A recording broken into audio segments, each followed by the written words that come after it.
Hi, my name is John Carbucia, and today I will be talking about Windows 10, or as I like to call it, Windows X, being a Mac user myself. That's Windows X, Roman numeral 10, of course. First, I'd like to cover a little bit of history between Apple and Windows. Apple came out in 1978 with its DOS 3.1, and then shortly thereafter, 1985, Windows 1.0 came into play. However, one of the advantages of Apple was that the designers of the operating system thought very differently in terms of what users need. So they made their operating system attractive. The color schemes were very pleasing to the eyes, and all of the peripherals, since pretty much its inception, were almost plug and play.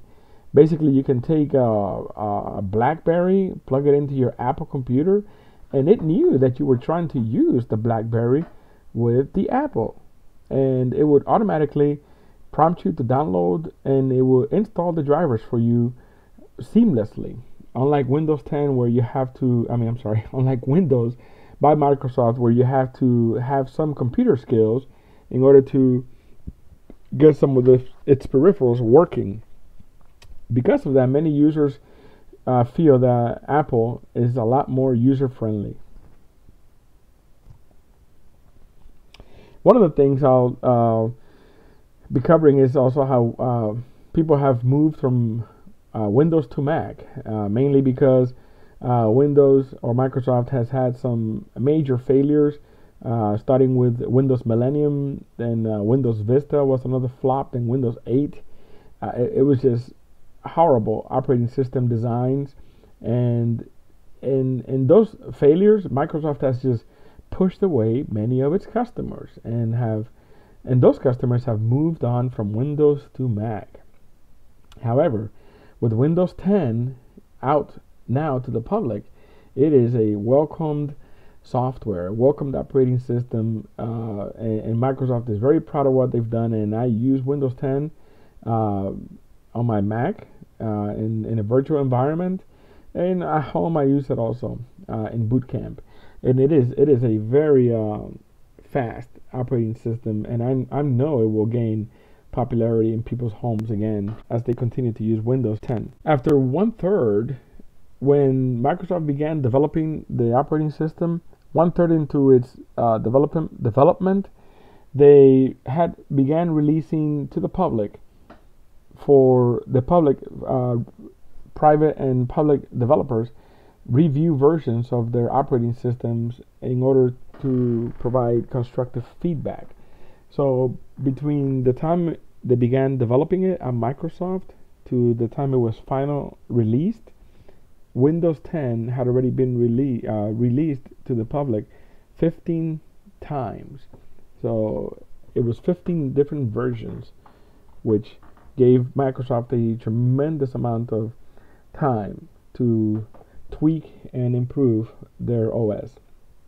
Unlike Windows 7 and Windows 8, which Microsoft began developing, and 2/3 of the way after the operating system was completed, then they released to the private and public sector for review and feedback. However, at that time, it was already not possible for constructive feedback to be given to Microsoft.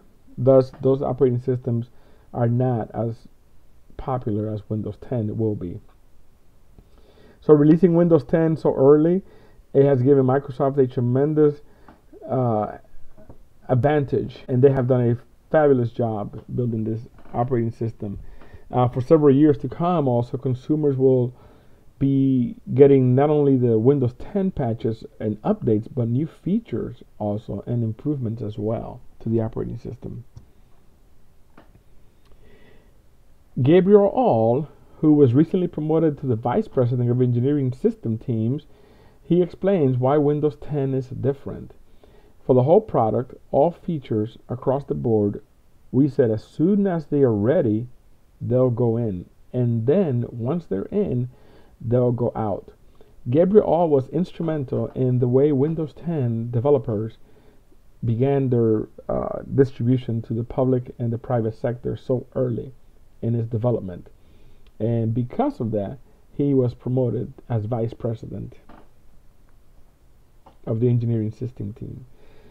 This new method of product improvement and development is going to improve future Windows 10 distributions, and it will have a global impact for sure. Already, just after 24 hours, when Windows 10 was first released, 14 million devices, over 14 million devices, had already installed Windows 10. Some of the new apps that are out for Windows 10 is Microsoft Edge and Windows Mail. And something else that Windows 10 is huge, that makes it really popular, is that Microsoft has decided to give Windows 10 for free, just like Linux and Apple. Linux has been giving their operating system for free for a very long time, and Apple began giving its operating system for free with the inception of Mavericks a few years ago. So now Microsoft has gotten on board, and they are starting to give Windows 10 for free. And I'll talk about Microsoft Edge and Windows Mail. Microsoft Edge is Microsoft's new web browser. It is cleaner and leaner and much faster than Internet Explorer. And in part is mainly because ActiveX support has been dropped by Microsoft. They no longer support ActiveX.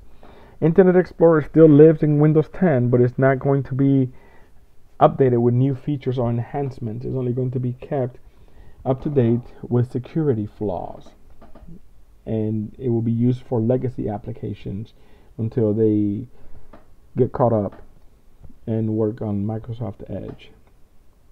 Some of the features of Microsoft Edge is that it gives you the ability to mark up web pages. So if you're on a website, you can click on a little icon that appears in your browser, and you can begin writing directly on that web page. If you have a touchscreen, you can write with your finger or with your mouse also, or your keyboard. And then you can save that web page that you've just made annotations to OneNote. And of course, once you have it saved in OneNote, you can do whatever you want with it. You know, make it into an image or print it as a PDF or whatever and distribute it. Another cool feature of Microsoft Edge is Cortana. Cortana is Microsoft's attempt at building something that works similar to the voice activation software that is built into smartphones today. And Cortana is Microsoft's personal assistant. You can ask any questions you want of it, and it responds to voice commands within the operating system. However, with Microsoft Edge, now the Edge browser also takes commands from Cortana. So you can ask it questions like, what is the currency conversion or currency equivalent of $1 US compared to $1 euro or €1, and it'll give you the conversion. Also, stock prices, weather forecast, amongst other things as well, you can get from Cortana through the Edge browser. And it also has a reading list that you can start reading your web pages without any distractions. It completely strips all distractions like advertisements and pop-ups, giving you a beautiful full screen of the web page you're reading, so you can focus more on what you're trying to grab from the content of the website you're browsing. Something else is Windows Mail. It's the new version that's available for became available in Windows 8.1, but it has been greatly improved in Windows 10, and it is completely free. Also, Windows Calendar comes built in to Windows 10 as well. And some of the highlights of the new features of Windows Mail is that it's very responsive, and it has a lot more real estate on the screen. It gives you the basic mail functionalities like replying, forward, etc. And it also provides native support for Microsoft Exchange, for Gmail accounts, for Yahoo, for Pop Mail also. And it comes built in, like I said earlier, with calendar support, and it synchronizes seamlessly with Google Calendar. One of the shortcomings of Windows Mail as of today is that it does not have the ability to create folders. I'm sure this will be an improved feature once Microsoft gets enough feedback from its users. So some of the advantages of Windows 10 are the new features will be introduced regularly for developers to improve upon the product, and it is a very welcome product by Microsoft, especially when you're installing it on older hardware, older computer. Also, it is very robust, and it makes older computers function better.